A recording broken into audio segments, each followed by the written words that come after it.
My name is Emma Johnson, and for 35 years of my parents' marriage, my father has made a proud toast about all his children, except me. 15 people around the table looked at me when he said this. The silence that followed was deafening. I had organized every detail of this party, every flower, every dish, and I was reduced to an irrelevant presence in my own family. But what I did 6 months later, he showed up trying to publicly boast about me, and it was my turn to choose my words carefully. I always arrived at the office before my father. At 7:30 in the morning, when Cedar Falls was still waking up, I was already organizing contracts, checking calendars, and making coffee that he would drink without ever saying thank you. For 8 years, this routine repeated itself with the precision of a broken clock. It worked, but something was always off. The Johnson Realty office had my last name on the door, but I was treated like a temporary employee who had forgotten to leave. At first, Dad said it would be just until I found myself. I was 24, had just graduated with a degree in literature, and dreamed of writing. But the family needed help, and I had always been good at helping. The problem was, no one asked me if I wanted to be good at it forever. Sitting at my desk, the smallest in the office, against the back wall, I watched my father serve clients with the charm everyone admired. Robert Johnson, the man who built a small real estate agency into one of the most respected in the region. Clients loved him, but many would come up to my desk later whispering, "Emma, can you explain this to me better?" Or, "Emma, I trust your judgment more." I would smile, explain, resolve, In the and Johnson return to my family invisibility. followed a clear hierarchy that no one ever said out loud, but everyone knew. Michael, 3 years older, was the crown prince. Smart, ambitious, destined for great things. Mom would sigh proudly whenever she spoke of him. My brilliant lawyer. Katie, 4 years younger, was the spoiled princess. Charismatic, funny, impossible not to love. My little star, Dad would say, ruffling her hair. And me? I was the one in the middle, the one in charge, the one who didn't give any trouble. In family photos, I was always there, smiling but taking up as little space as possible. At dinners, I was the one who got up to get salt, water, and napkins. At birthdays, I organized everything and was responsible for photographing other people's happy moments. Emma always takes care of everything, Mom would say, as if it were a compliment. But there was something in her tone that sounded more like an explanation than admiration. I grew up believing that my value lay in being useful. While Michael was collecting scholarships and Katie was collecting boyfriends and party invitations, I was collecting assignments. Can you help your sister with her essay? Can you pick up your brother from the party? Can you watch Grandma while we go out? I always could, I always did. And somehow that made me invisible, even to myself. The invitation to my parents' 35th anniversary dinner arrived by email. A formal, professionally designed email sent to the entire extended family. I chuckled to myself when I saw my name on the guest list, as if I were a distant cousin. Mom called the next day, not to ask if I was coming, but to see if I could help with the planning. Just a few things, honey. You know how it is. I get nervous around these special became occasions. everything. I picked the menu, booked the caterer, bought the flowers, set the table, and even wrote Dad's speech. He asked for a few nice words about family. I spent weeks planning every detail, and a ridiculous part of me believed that maybe this time they would realize how much I cared. Maybe this time I wouldn't just be the invisible organizer behind the event. Grace tried to warn me during our Friday lunch. "Emma, you're setting yourself up to get hurt again," she said, stirring her coffee with more force than necessary. Grace Chin had been my best friend since college, and the only person who seemed to see the dynamics of my family clearly. "This time is different," I lied to both of us. "It's a major milestone. Dad is going to tell us about the whole family." Grace looked at me with that expression that only clinical psychologists can give, half maternal, half scientific. "And do you think he'll really include you this time?" I didn't answer because the truth hurt too much to say out loud. My parents' house was perfect when I arrived, 2 hours before the guests. I had chosen every detail: the white and gold flowers, the background music, even the arrangement of the chairs in the dining room. Mom greeted me with a distracted kiss on the cheek, already rushing to her room to get ready. "You're an angel, darling. I don't know what we'd do without you." Once again, I was defined by what I did, not who I was. The first to arrive were Aunt Margaret and Uncle Bill, followed by cousins and their spouses. Each arrival was a small celebration. Warm hugs, exclamations about how beautiful they looked, questions about work, children, travel.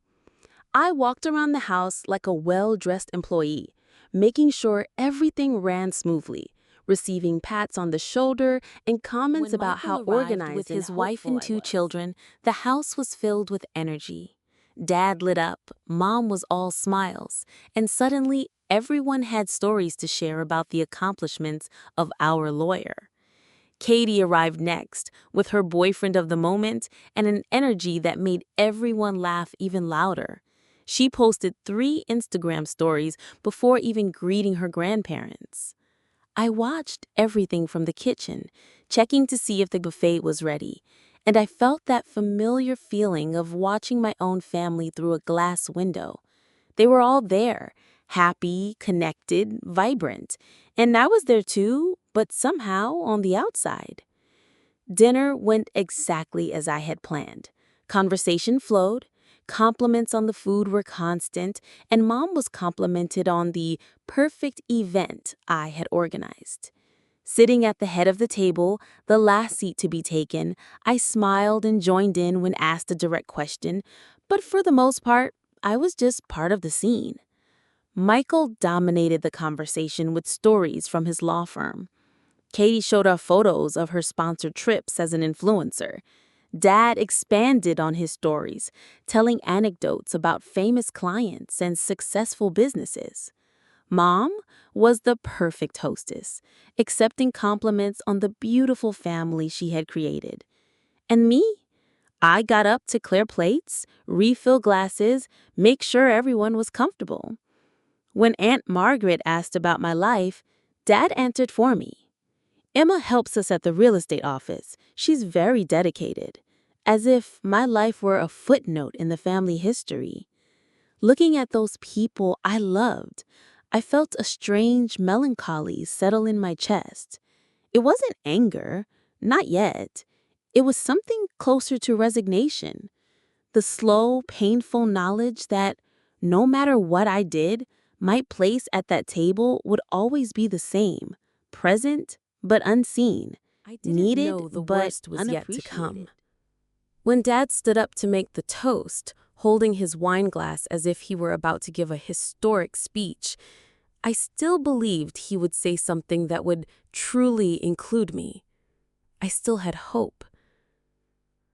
How naive of me.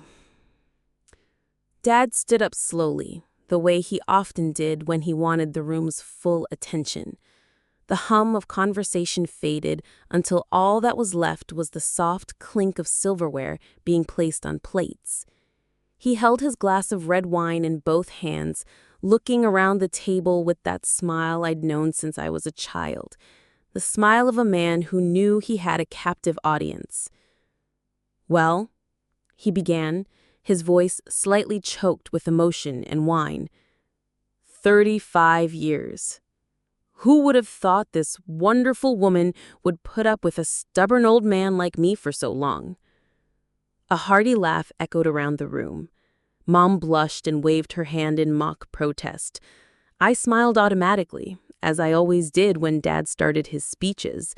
but something in my stomach tightened. Maybe it was intuition. Maybe it was just the weariness of a lifetime of waiting to be seen. Sarah has given me the greatest gifts of my life, he continued, his voice taking on the solemn tone he used to close important deals. Our children. And I can say with great pride that I am proud of all of them.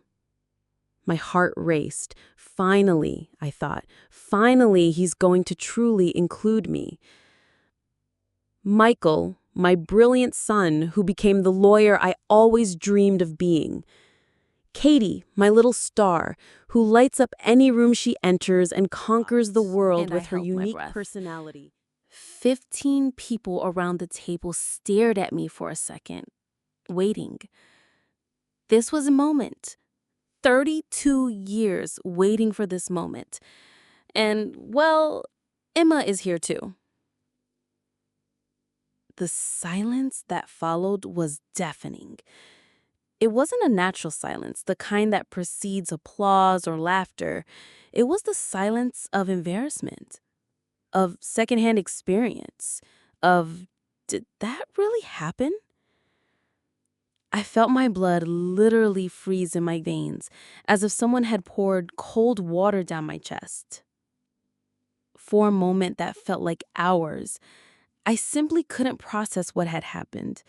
My brain refused to accept that my own father, in front of the entire family, had reduced me to an irrelevant presence.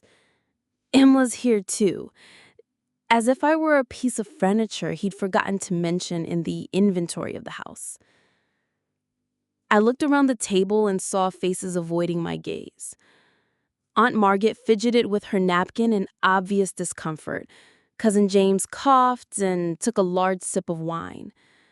Mom smiled tightly and muttered something about, "We're all special in our own way." Michael and Katie looked genuinely surprised, but not surprised enough to say anything. And Dad? Dad continued with the toast as if nothing had happened, talking about gratitude and family and the next 35 years, as if he hadn't just erased me from existence in front of 15 people. My throat was closed, but I somehow managed to swallow. My hands were shaking imperceptibly, so I put them under the table. Inside, something fundamental was breaking. Not with a loud crash, but with the quiet sound of something cracking slowly, inevitably. I organized that dinner. I chose every flower, every dish, every detail that was going to make that night perfect for them. And I had been reduced to a footnote in my own family. Emma is here too. The words echoed in my head like a cruel still mantra. for another 20 minutes. 20 minutes of conversations that flowed around me as if I were a wall. 20 minutes of smiling when someone looked in my direction, answering in monosyllables when they asked me something directly. 20 minutes of pretending that nothing had happened, that I hadn't felt the humiliation burning in my chest like acid. But when Dad started telling the story of how Michael had won his first big case and everyone laughed and applauded, I knew I couldn't stay another minute. Not without imploding right there in front of everyone. "Sorry," I said, standing up carefully so as not to knock over my chair. "I'm just feeling a little tired. I think I'll go home early." Lie. I wasn't tired. I was broken. "Oh, that's too bad, dear," Mom said, but her attention was already returning to the main conversation. "Drive carefully." No one stood up. No one asked if I was okay. No one insisted that I stay. Michael waved absently. Katie didn't even look up. Dad continued his story without missing a beat. I grabbed my bag at the entrance, and for the first time in my life, I left my parents' house without saying goodbye to anyone. And the saddest thing? No one noticed. The drive back to my apartment was a blur of tears I refused to let fall. I drove on autopilot through the empty streets of Cedar Falls, passing familiar places that suddenly seemed strange. The diner where I worked in high school, the school where I graduated without a party, the library where I used to hide when the house and close the door behind me. The tears came like a storm I had been holding back for years. They weren't just tears for the humiliation of the night. They were tears for all the times I had been forgotten, ignored, treated like furniture. Tears for all the birthdays I had been the one to organize, but never the one to celebrate. Tears for a lifetime of trying to be seen by people who had decided long ago that I was invisible. I sat on the living room floor, still in my party dress, and cried until my chest hurt.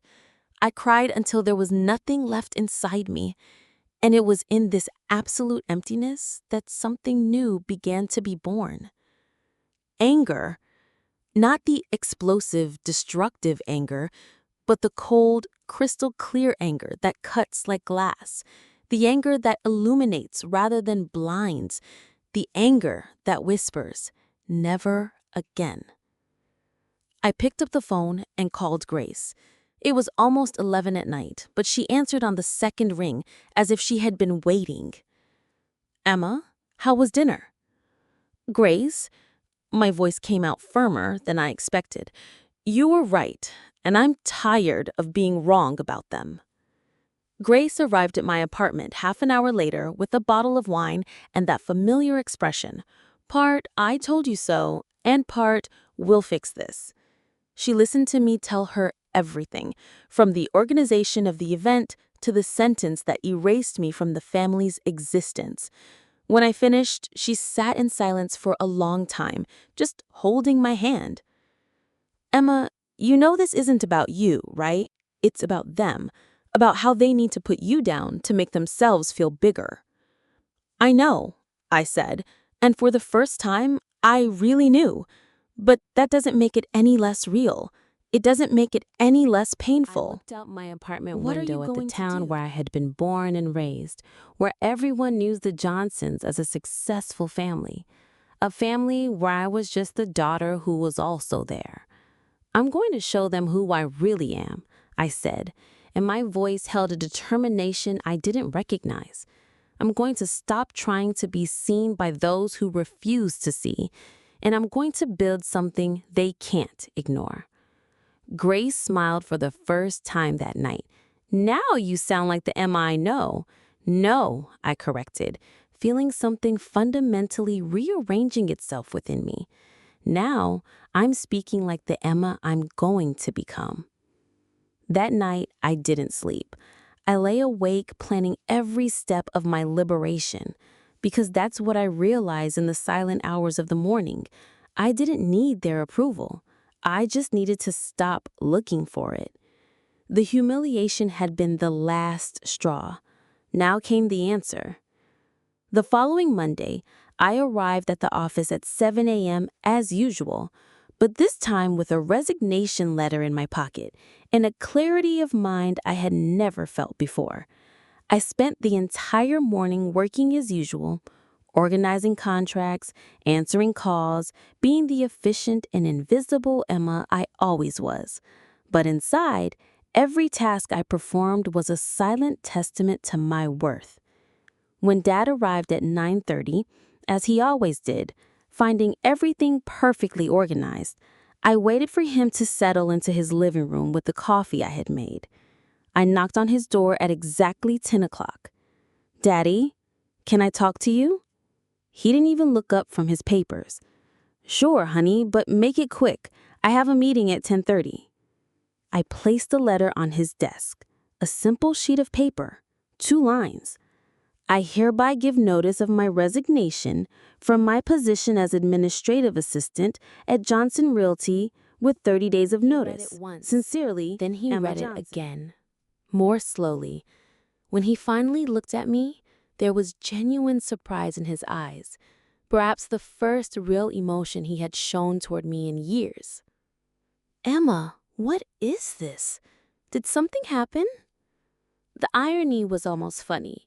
Yes, Dad, it turned out you erased me from existence in front of the whole family, and I finally woke up. I've decided to seek new challenges, I replied in the same professional voice I used with difficult clients. I believe it's time for me to go my own way. But you can't. Who's going to... He gestured vaguely toward the office. Who's going to take care of all this? There it was.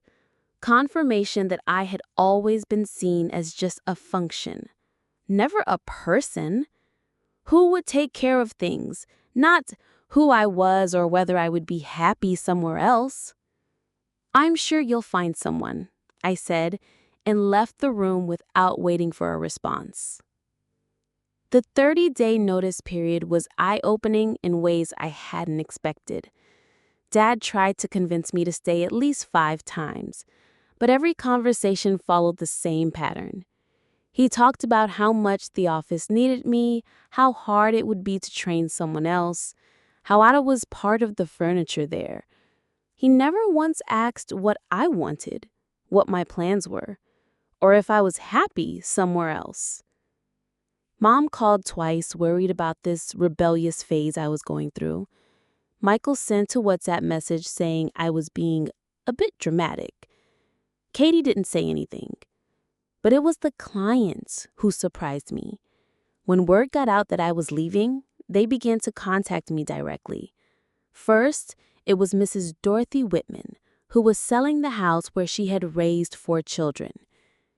"Emma, darling," she said, taking my hands in her own, which were covered in age spots. "Your father is a good salesman, but you're the one who really understands people. You were the one who helped me when my Harry passed away, and I needed to sell the house." I remembered. Do you She remember? had cried on my shoulder, and I had stayed after work to help her sort through the paperwork, patiently explaining each step. "If you start your own business, I want to be your first customer." Then came the Stevenses, whom I had helped find the perfect home for their growing family. Then came Mr. Martinez, who trusted me more than any other realtor in town. Within 2 weeks, I had a list of 12 families who wanted to work with me when I opened my own real estate agency. It was Grace who asked me the obvious question: "Why don't you open it?" Johnson and Associates was born at my kitchen table on a Thursday night, 3 weeks after I was fired. Grace was with me, helping me fill out the company registration forms when she asked about the name. Why Johnson, after everything? I thought for a moment, looking out my apartment window at the city lights. Because Johnson is my name too. He doesn't have exclusive rights to it. And besides, I smiled for the first time in weeks. It's going to confuse people in an interesting way. The first few months were difficult in ways I hadn't anticipated. Not financially, the clients I'd come in with had ensured I had an income from day one. But emotionally, every decision I made on my own was uncharted territory. For 8 years, I had operated in my father's shadow. Now, every contract, every negotiation, every marketing strategy was entirely my responsibility. I discovered I was good at it, very good. I discovered that my approach was different from Dad's. Where he used charm and pressure, I used patience and genuine interest in people. Where he saw numbers and commissions, I saw families and dreams. Clients responded to that. Within 3 months, I was selling more homes than some agents sell in an Cedar Falls entire is year. small enough that news travels quickly, and word that Robert Johnson's daughter was thriving on her own spread like wildfire. Some people came to me out of curiosity, others because they had heard that I really cared. But many came because they had trusted me for years, and now they could finally work with me directly. 6 months after I left Johnson Realty, I was signing a lease on an office downtown. It wasn't big, just 2 offices and a reception area, but it was mine, completely mine. Grace insisted on helping with the decorations. "You need a housewarming party," she said, hanging a picture on the wall. "Something that officially announces that Emma Johnson is here to stay." The idea scared and excited me in equal parts. All my life, I had avoided the spotlight, but now, for the first time, I had something to be genuinely proud of, something that was entirely mine. We sent out invitations to all of our clients, to our colleagues in the real estate industry, to our city officials, and yes, I sent out invitations to my family too. Not because I expected them to come and support me, but because I wanted them to know. I wanted them to see what I had built on my own. Dad called the day before the opening. For the first time in months, his voice didn't sound confident. "Emma, are you sure you're doing the right thing? Cedar Falls is a small town. Maybe there's not room for 2 Johnson real estate companies." "You're right, Dad." I looked out the window of my new office. Cedar Falls is a small town, and maybe there really isn't room for 2 Johnson real estate companies. But fortunately, only one of There was them a long actually silence on the cares other end of about the people. line. When he spoke again, there was something I had never heard in his voice before. Uncertainty. We missed you at the office." "I know," I said, and for the first time in my life, I didn't feel guilty about making my father uncomfortable. "But you only missed me because you finally realized everything I did, not because you missed me as a person." The grand opening of Johnson and Associates took place on a sunny Thursday in October. I had envisioned the small event, perhaps 15 or 20 people. More than 50 people showed up. Current and former clients, industry colleagues, even the mayor showed up to cut the symbolic ribbon. Dorothy Whitman brought a homemade cake. The Stevenses brought flowers. Mr. Martinez brought his entire family, including his grandchildren, because he wanted them to meet the woman who helped Grandpa find the perfect house. And then, right in the middle of the event, they arrived. My family huddled together, Dad, Mom, Michael, and Katie, and for a moment, the conversations around us quieted. Cedar Falls was too small for someone not to know the story. Everyone knew that Emma Johnson had left her father's company to start her own. Many knew that it hadn't exactly been an amicable split. Dad approached me with that public smile I knew so well, the smile he wore when he wanted others to see what a proud dad he was. "Emma, congratulations," he said loud enough for others to hear. "I always knew you had the potential for great things." Lie? He had never said that. He had never shown that he believed it. But there he was, in front of 50 people, trying Picked to up the microphone rewrite that had our been used for history. the speeches and looked around the room. Friendly faces looked back at me. People who had believed in me when I didn't. People who had seen me when my own family didn't. "Thank you all for being here today," I began, my voice firm and clear. "This office represents so much more than a new business to me. It represents the courage to believe in your own worth, even when others don't." I paused, looking directly at my father.